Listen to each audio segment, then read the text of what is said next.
This is Rogers TV, Fredericton. This program is brought to you by MLB Extra Innings, part of the Rogers Super Sports Pack. Follow the teams and players you want to watch.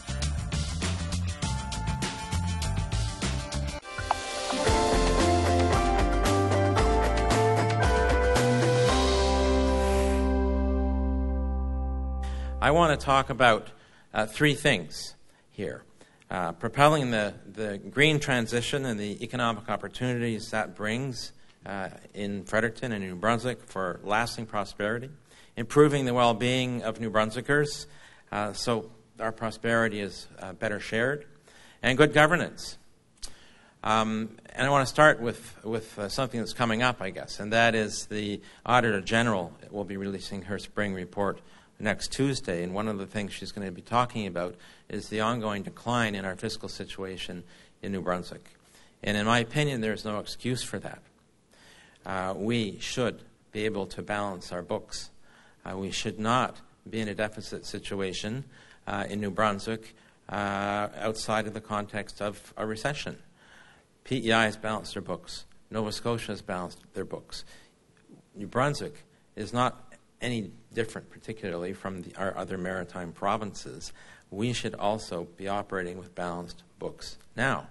And certainly that's something that Greens would ensure happen.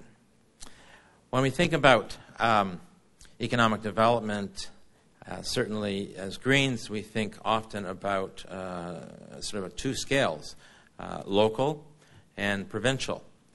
So at the local level, we think about, people are very strongly supportive of the buy local movement, and we think of the grow local movement. There needs to be a grow local movement as well, because the more we grow our local economies, and when you think about it, really much of our provincial economy is made up of a lot of local economies, that it's important to use that kind of frame to ensure that we've got an economy or economies that are delivering for families and for communities, so that we have economies and communities where families can flourish and our communities can thrive. We need to do that, of course, within the carbon budget. Climate change is here. It's having serious consequences now, right here in New Brunswick. And so that's a new element when we think about economic development that has to be integrated into the goals and the objectives of developing our economy. We have a carbon budget in New Brunswick. It's enshrined in legislation now under the Climate Change Act, which we're about 15 million tons of carbon pollution a year now. And what we're budgeted for is to get down to just under 11 by 2030 and to 5 million tons by 2050. So when you think about that, we're really thinking about moving towards a non-carbon future ultimately, and I would argue also one that is largely waste-free. Because when it comes to it, when you think about carbon pollution, really it is a waste that we're trying to get rid of. So when we think about living within our financial means, living within our ecological means, we've got to create, of course, the conditions for development that reduces our fossil fuel-based resources. And that means development that does that actually contributes to that. And that's one of the exciting things in Fredericton. There are so many startups in that area that actually are, whose business will result in reduced carbon pollution, or businesses that are neutral in their impact. And this simple shift in focus in terms of thinking about economic development opens up a whole new horizon of opportunities for creating meaningful work for business opportunities and economic development. Opportunities in energy efficiency, opportunities in renewable energy for heat, for power, for fuel, opportunities in the bioeconomy. That's how we use our plant and animal-based materials from our forests, our farms, fishing, and aquaculture in ways that add value, that help propel the green transition. And I was particularly inspired by the presentations that BioMB had sponsored in their conference on the bioeconomy recently in Fredericton, where the Nordic countries were well represented, and some very interesting presentations there on how they have so effectively moved economic development forward in those countries with a strong component of growth in the area of the bioeconomy in a way that is providing a lot of economic development, business opportunities, job creation, and at the same time pursuing sustainability in their economies of reducing carbon and reducing waste. And so they talk about this very directly in terms of framing it up as part of the green transition. There are also opportunities, of course, in the local food sector, in waste management, in the knowledge sector, on top of what is already occurring, the clean tech sector, and the service sector. We think local, grow local. We think of small business. We think of cooperative enterprises. We think of social enterprises that are so important as stepping stones for people who have a hard time attaching to the labor force. And we've had such great success, particularly in St. John, with seeing the effectiveness of social enterprises to provide that stepping stone to re-entering the workforce, or for the first time entering the workforce, for those who've been living in poverty. As I mentioned, we already see the appetite among our young entrepreneurs to provide products and services regarding energy efficiency, energy storage, renewable energy, local food, and bio-based substitutes for fossil fuel-based materials. Right here in Fredericton, you can think of companies like Rise, like Stash Energy, like Smart Energy, like Navico Power. The list goes on and on of new companies with exciting visions in terms of the products and services that they are providing or intend to provide. Growth in these sectors, of course, would help replace imports. And import substitution is one area of economic development that we haven't focused much on in New Brunswick. We've been focused pretty singularly on the export side of the economy, which brings new money into the province. But with import replacement, essentially we're also bringing new money into the system by retaining it here instead of sending it away to purchase products and services from outside the province that could be produced or delivered from inside New Brunswick.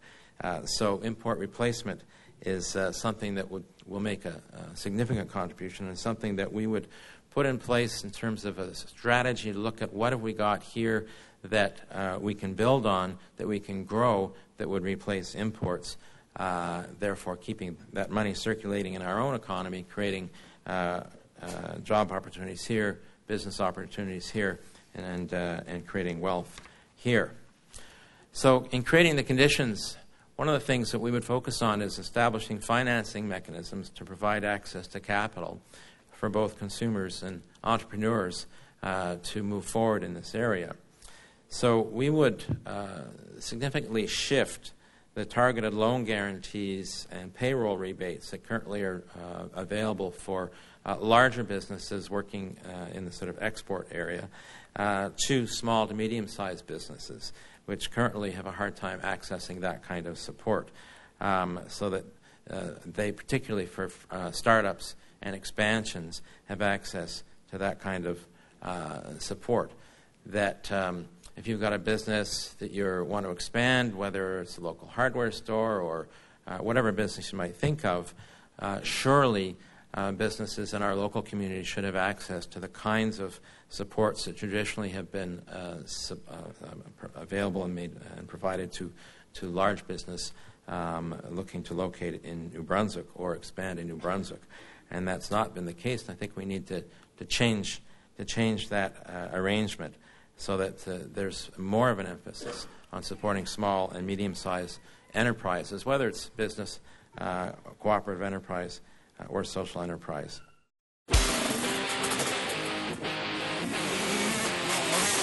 Tune in this Monday and pin it for a high-octane, behind-the-scenes look at the sport of motocross right here in the Maritimes. Host Jimmy Chamberlain is a seasoned vet and knows his way around and off the track. It's the Age of Motocross, Monday at 8:30 p.m. on Rogers TV.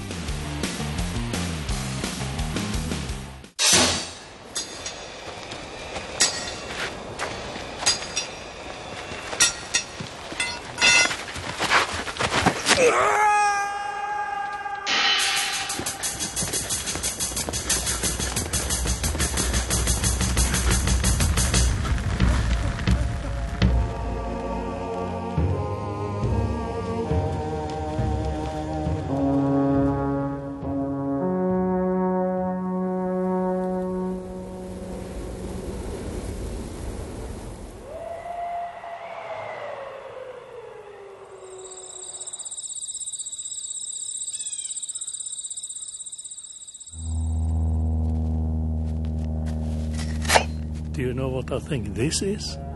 Helga and Anastina Ingsta proved that the Vikings were by centuries the first Europeans to visit this continent. We need to fix, and we would fix, the community economic investment funds that exist in the province now. They've been very difficult for people to utilize. A number of businesses have tried to go in that direction, to take advantage of the community economic development investment funds that the province has kind of created the framework for, but they turn out to be far more difficult and restricted to utilize than is the case in Prince Edward Island and Nova Scotia, where they've played a significant role in the development of enterprises at the community level in those provinces.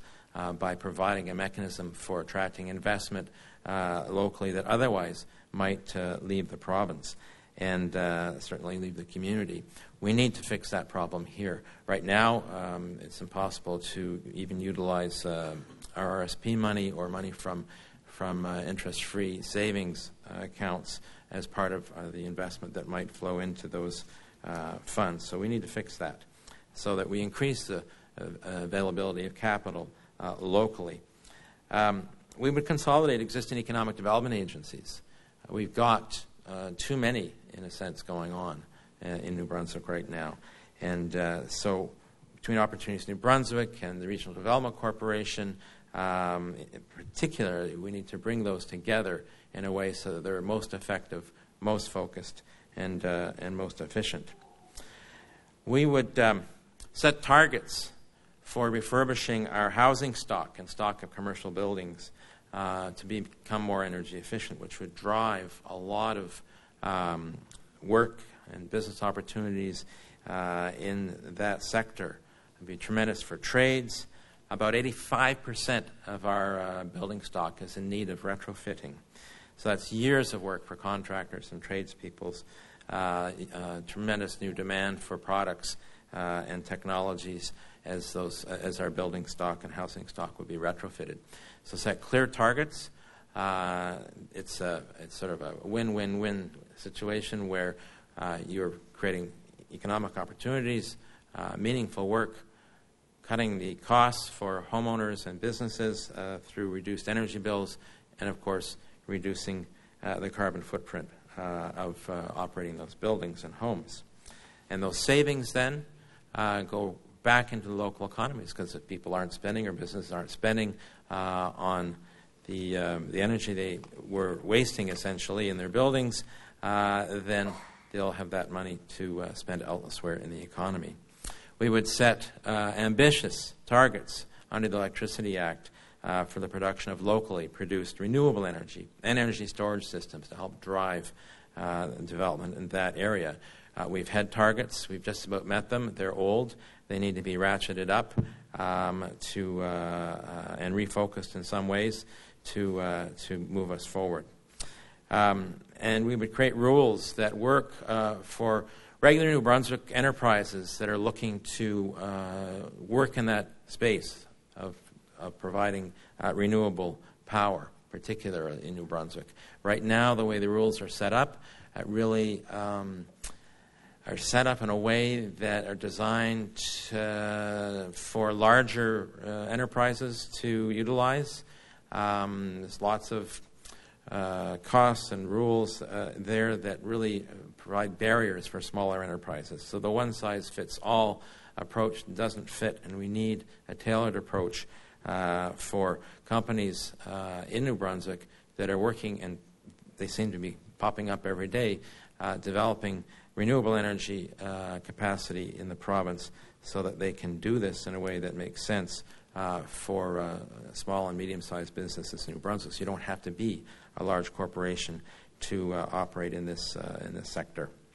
The bioeconomy is one thing that fascinates me because it enables us to replace fossil-based material relying on the tremendous resources we have in New Brunswick, in our forests, on our farms, in our fish processing and food processing sectors.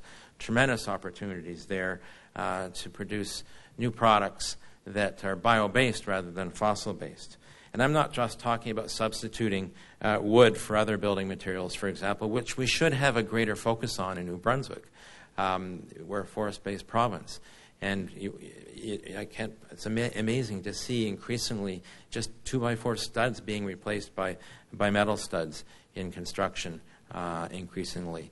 And we need to find ways of encouraging the use of wood in building materials more in New Brunswick to reverse that drift. And I'm not just talking about bio-based fuels like biodiesel, such as green diesel from wood products, particularly from pulp and paper wastes. It's interesting, UPM, which used to operate in New Brunswick producing paper in the Miramichi, in Finland has a biofuel division that produces biodiesel, so a diesel product, from the waste streams of their pulp and paper mills. Pretty impressive. Lines up nicely with what Don Roberts from CIBC World Markets repeatedly had recommended to New Brunswick when the former Alward government had hired him to say, where do we need to be looking in terms of the future of the forestry sector? And he said, the bioeconomy. That's where you need to go. UPM was still here at that point, but interestingly enough, this is something they've gone into in a big way in Finland, in their home country. So, for example, you can use wood to be broken down to exploit the chemical properties there from the cellulose and the lignin to synthesize additives, and they're used in adhesives and coatings and cosmetics. And we're seeing the Nordic countries doing this significantly. And I think there's tremendous opportunities to collaborate with Nordic countries around this sector. But for enterprises to operate in the bioeconomy and to develop in the bioeconomy, they need access to forest resources, which are locked up right now. So we need to reimagine how we use our forest resources to really grow the bioeconomy in New Brunswick in this way. And that's going to take a significant effort because it's going to require modernizing our Crown Lands and Forests Act and taking a hard look at how our forests are modernized, are managed, and for what, and how the wood and resources are allocated. At St. John Ambulance, we're all about community. We teach life-saving skills and provide community support through our volunteer services. All St. John Ambulance product sales and training registrations support these important services.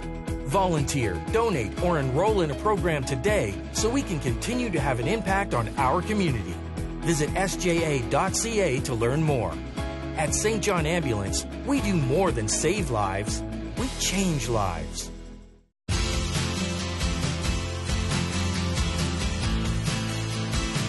Nobody knows I'm gay.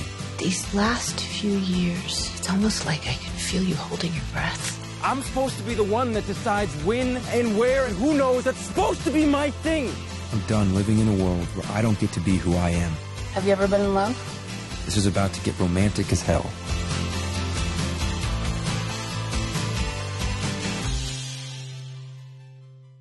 Did I ever tell you guys the story of how That guy almost ripped my shirt off. I come here to drown my sorrows? You're fresh. I'm going to cut some pancetta. Am I right, bro? I can't decide how many powers you'd need to have to be more important than folk music. I'm just going to saw this log while you continue to talk. I've been through a lot of accidents in my life, almost more than I can tell.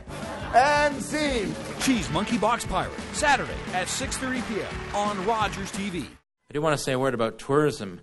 As everyone says, our tourism potential is significantly untapped. There's so much ability to expand tourism in the province in a sustainable way. But I want to say just really one thing about that is important, and I think would set the scene for doing so, and that is we need to look welcoming to tourists as a province. When tourists enter our borders, either from the U.S. or from other provinces in our country, they need to feel welcomed. We need actual welcome centers that are wonderful places to stop and visit. And we don't have that, really. And so we need to invest in that. And we need public infrastructure beyond that for visitors. One of the things that's clear to me is we want our visitors to have a good experience. Our tourist-based enterprises deliver excellent experiences for tourists, but the infrastructure in some ways is lacking. So the welcome centers, and then the other thing I would add is rest stops along our 4-lane highways so that people can get out, can spend a little bit of time there, can get their bearings, see where they are, learn a little bit about the area they're in, do their texting safely, and perhaps buy some local products, some local food, and maybe that will help them plan their next visit back to New Brunswick, or to New Brunswick if they're traveling through. We lack those. We need them. The evidence in terms of the benefits of rest stops is tremendous, from the benefits in terms of increased tourism to the benefits of reduced risks in driving, reduced accident rates on the highways. And so that's something that I think would be important for DTI, the Department of Transportation Infrastructure, to focus on as part of a renewed tourism strategy. With respect to well-being of New Brunswickers, one of the things we need to do is tackle poverty and ill health head on. These aren't things that can be done simply by depending on growth in the economy. We've got to tackle them head on. So our poverty rates, rates of depression, alcoholism, drug addiction, even the loss of purpose among all too many youth, in a sense reflect a social recession. You can think about it that way. And that's something we're committed to addressing. We need better access to primary health care to improve the health of New Brunswickers, and we can do that.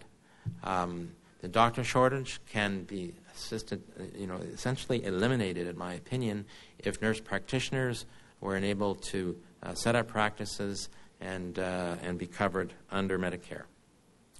It would be less costly than physicians and provide excellent service to New Brunswickers, and would help alleviate the crush in our emergency departments and ill health in people who suffer just because they don't have access to a primary care health provider.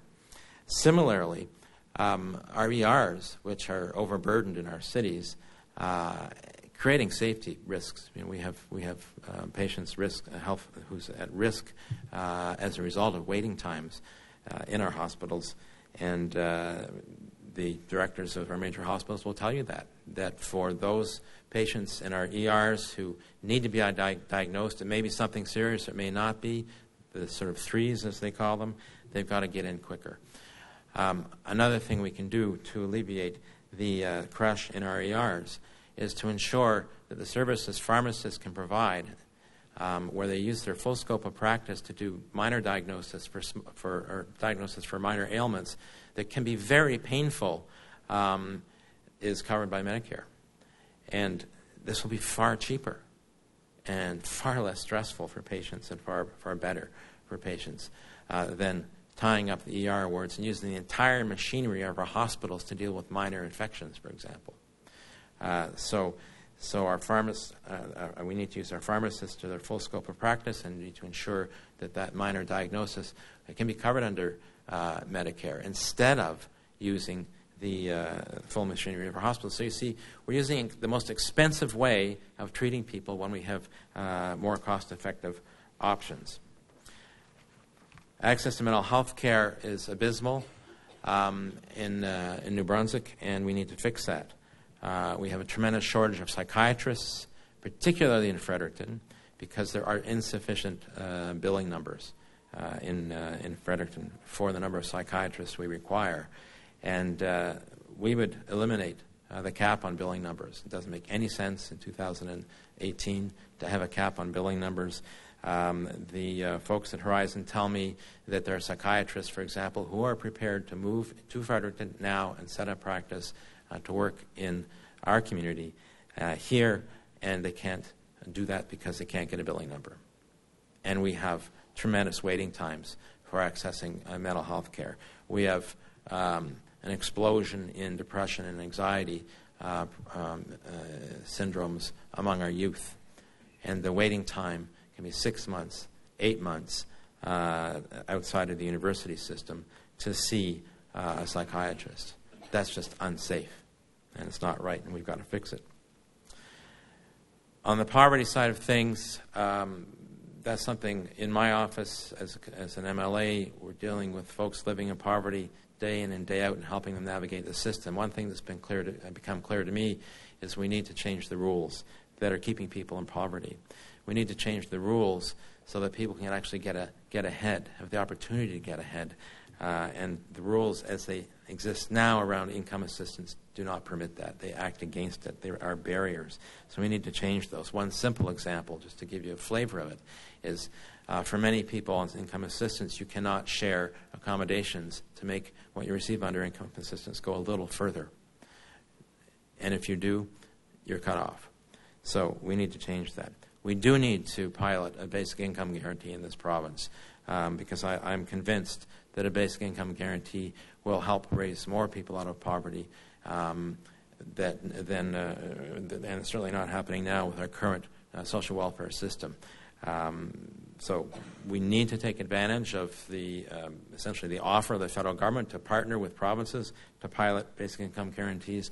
We need to see that happen in New Brunswick. And we need to see the province get involved specifically in helping our cities and our regions to put in place public transportation that works, that's effective, that's convenient. We're one of the few provinces where the provincial government really doesn't see itself as having a mandate in public transportation, and we need to give the Minister of Transportation Infrastructure that mandate to work with our cities, to work with our regional service commissions, to ensure that we have reasonable public transportation so that people have access to transit to get to work and to get to medical appointments and so on. Call the Rogers TV viewer response line, email us, or connect with us on social media.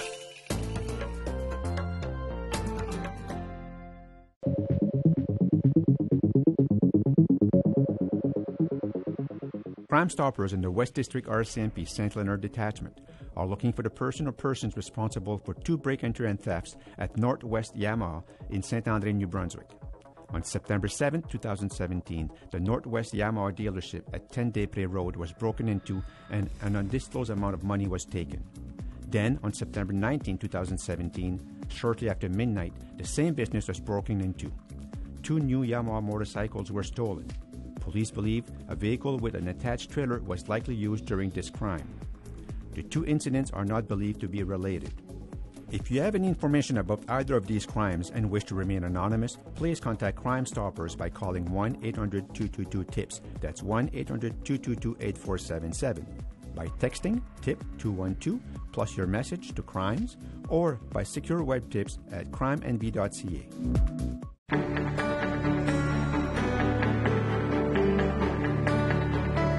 This is Rogers TV, New Brunswick.